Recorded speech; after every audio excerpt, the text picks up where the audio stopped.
Have you ever wondered what games you should keep or you should lose? Find out here at Purge Reviews. Sapiens is a board game put up by Yellow Games, and this is kind of when Yellow was really hot. And I pretty much buy anything from Yellow at that time period, and Sapiens is one of the games that kind of started turning me off them a little bit. The artwork on the cover is beautiful. It's one of the best box arts I've ever seen in my life. But the art in the game doesn't really match what you're going to get. It's all on the box, and that's kind of a shame because I really enjoyed it. Sapiens is a Dominoes game. I didn't grow up playing Dominoes, so I don't really have any real affection for Dominoes in general. It's okay. It's an abstract game about trying to put pieces together that are alike to score more points, and there's certain ways to get bonuses that you can do to that scoring. That's pretty much it. The box just screams theme and caveman. I'm really looking to enter into this universe, and then I got the game.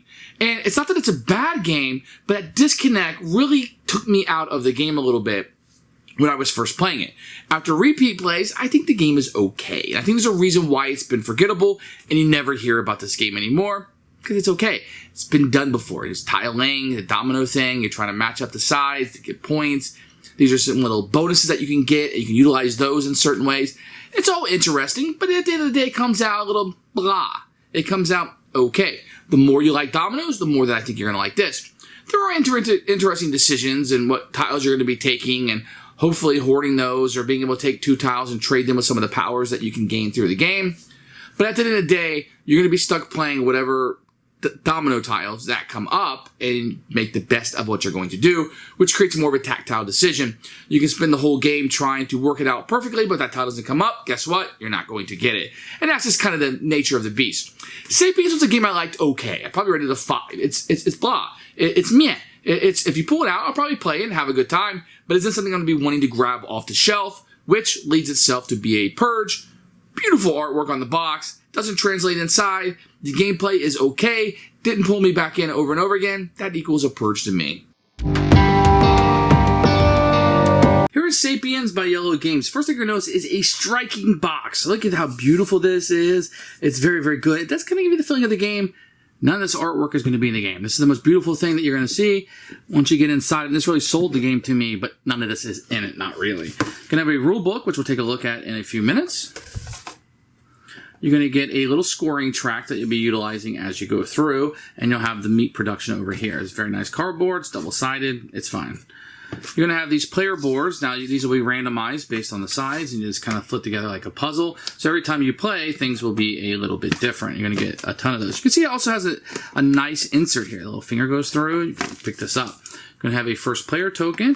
Then you'll have these bear tokens that will be out, and they have like little cute bears on the other side. These are very nice. The components in this game are actually quite good. You're going to have some meat token that you'll have, and you'll have these domino tokens that you'll be utilizing during the game.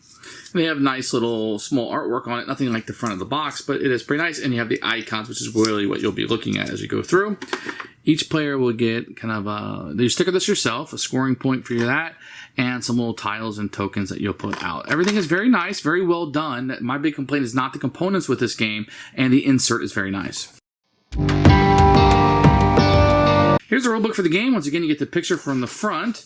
You have a picture of all the components over here. Very nice. And kind of how things go and detail the description of the components. Set up for different players with a picture of a 3-player game over here to kind of get you used to it. And then you have the flow of the game as you go through. Very easy. The concept right here is all you need to know to learn to play the game, really. And then everything else just kind of breaks it down on how you're going to go. One of the most complicated things is shelter points versus food points, but that's not too complicated as you're going through. Abandoning a tribe. This is something that will happen sometimes. I would just say, hey, know that this occurs. If you can't place a tile, be careful. And then the end of the game. And there's some rules here for 2 players, although I wouldn't recommend this game with 2 players. And then the scene bonuses, everything you need on the back. This is really nowhere else. I mean, there's icons on the bottom of this down here, but it only helps you if you know them. So we were constantly just putting this around. It really could have used a better player aid with this. Because this was very important. The mountain tokens kind of work differently, which is kind of confusing. This was the part I didn't like, but I think a nicer player aid, a more detailed player aid would have helped out a lot with this game. So you get a random player board. There's 2 sides that go together like a puzzle, and then you take your mountain pieces out and randomly put them around. And then what's going to happen is everybody's going to start out with 4 random, like these domino tiles. And what you're going to do is you're going to place one of these out to start the game. You can do in player order or whatever. And you will start out with a mountain token that you will have off to the side, and you'll kind of have something that you can build off of. And then everybody's going to draw another tile, and you'll start the game off with 4 tiles. And I'm going to kind of set these up here off to the side, but it's important to note that there's always 5 tiles that are face up. And so these will be what the players will be choosing from in the pool. So you don't just take a random tile, you take one from these 5, so you always kind of have a knowledge of what's coming down the pike.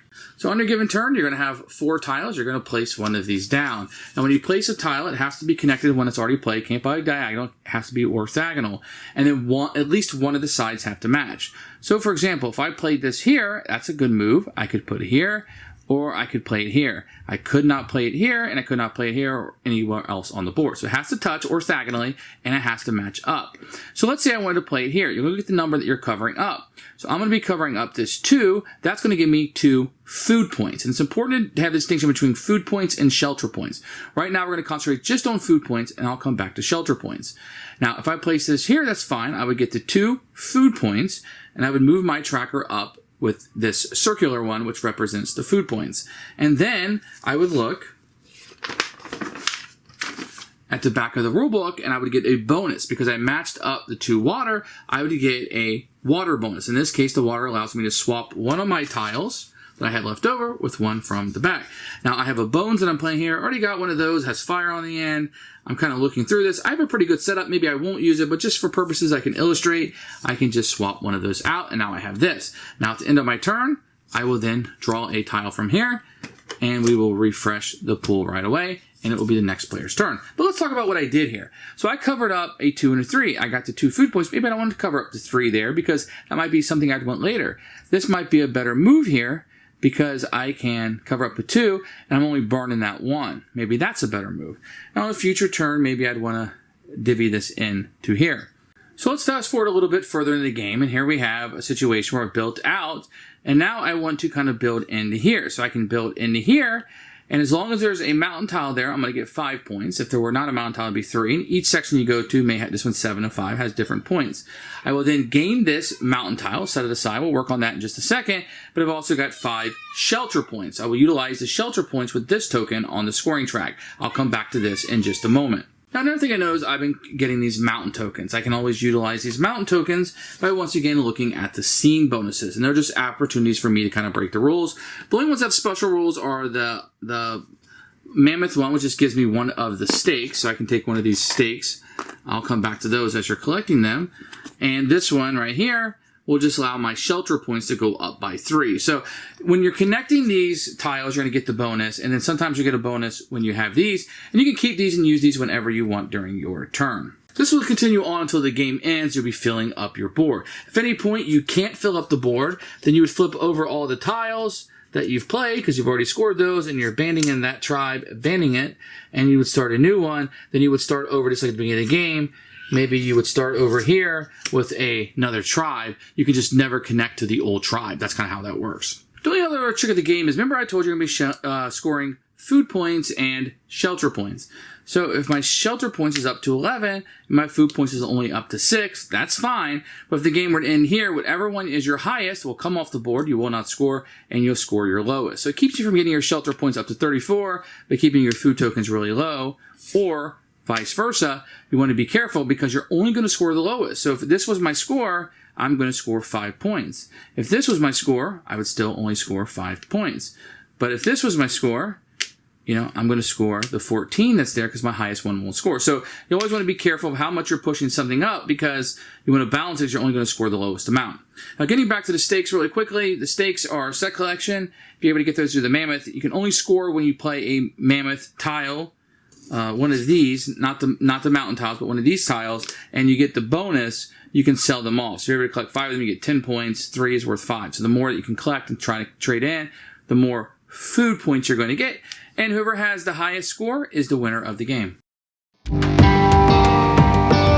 Who should buy this?